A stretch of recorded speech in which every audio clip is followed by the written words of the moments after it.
Joining us now to talk about it all is Jay Chabria, a former advisor to Governor John Kasich and managing director at public affairs firm Mercury. Always good to have you, Jay. Thank you very much. I want to start off with the idea that four governors, and I mentioned Kasich, and he's in on this. Yeah, absolutely. They got together and they wrote this letter, and they said, you know what, the current bill that the House is looking for does not do enough in terms of Medicaid and aging people. And let's pop up some of the wording on the screen here. So these were governors from Ohio, Michigan, New Mexico, Arkansas. It provides almost no new flexibility for states, does not ensure the resources necessary to make sure no one is left out, and shifts significant new costs to states. You said there were more people who wanted to sign this letter. Well, there's no doubt about that. So the dirty little secret here is there were a lot of governors, Republican, Democrat, that are not for this bill. There are a lot of Republican governors that know that this bill doesn't give them the flexibility they need to treat the mentally ill and the working poor, and most of all, the drug addicted. So they wanted to sign the letter, but there's a lot of arm twisting that goes around on here, the White House, House leaders, that to make sure that they don't, because they want to pass something.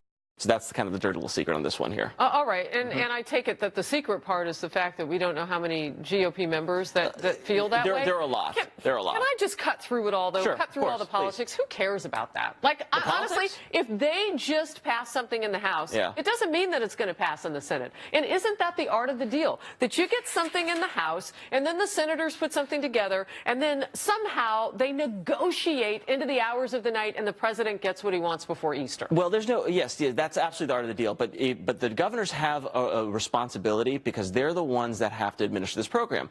You know, Republicans oftentimes say the states know what's best. Well, these governors know how to administer their programs, and I think it would be really smart if Washington, for once, listened to what was going on in the states. Here's what the House Speaker Paul Ryan said. That actually, maybe you're right, and that's the fact that that maybe more voices are needed at the table. Right? So, I mean, you've got that. Well, see, but here's what I want to go back to this. There's a real crisis in this country, Harris, in this opioid crisis. In Ohio, I'm just going to go to my state. New Hampshire? New Hampshire, too. But in Ohio, corners all across the state now, there are reports where they are now renting out freezer trucks for their morgues because there's so many deaths for the opioids. Now, what are we going to do? It's fine to repeal this, and we're all for that, but if you're not going to have something on the back end to replace it, what are you going to do to treat these folks? And that's what's lacking in this plan right now. All right, let's take Kentucky for example, because you say that topic is going to come up in Kentucky. 1.5 million people in Kentucky actually gained coverage after Obamacare was implemented. But this was a state that loves President Trump and loved him in November. What will he hear when he's on the ground tomorrow? Well, I think he'll hear positive things, because that's the way rallies are. The supporters come out here. It's going to be when Obamacare phases out. What's going to be the issue? There was a really interesting piece in the New York Times today. Jonathan Martin wrote about Ohio.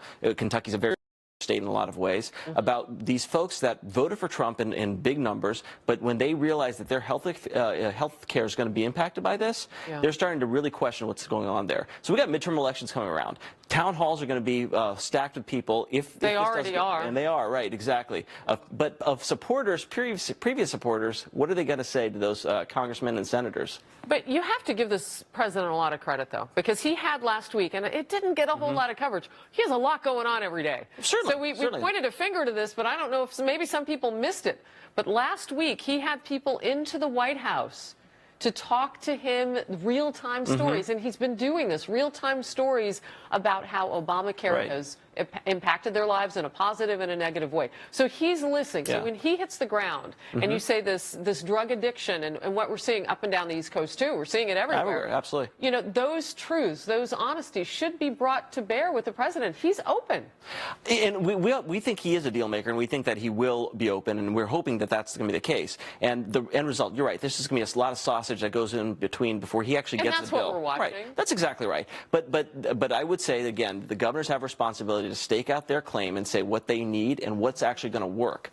Because all of Obamacare, look, it's top down. There's a lot of problems with it, but there's some parts of it that are actually pretty good, and they've actually helped people. All right. How to fix Obamacare with this one amazing trick. This was Politico.com. The website has this on tonight. This is trending.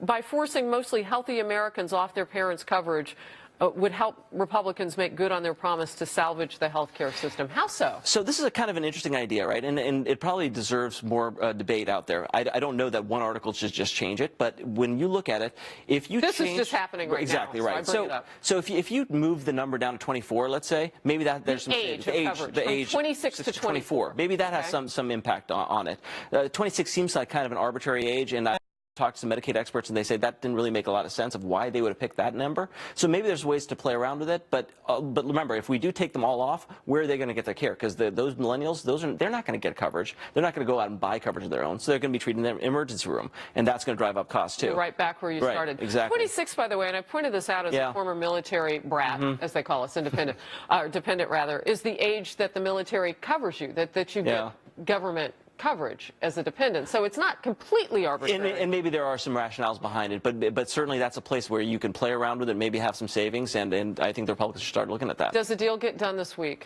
I think on the House floor? I think they're going to pass something.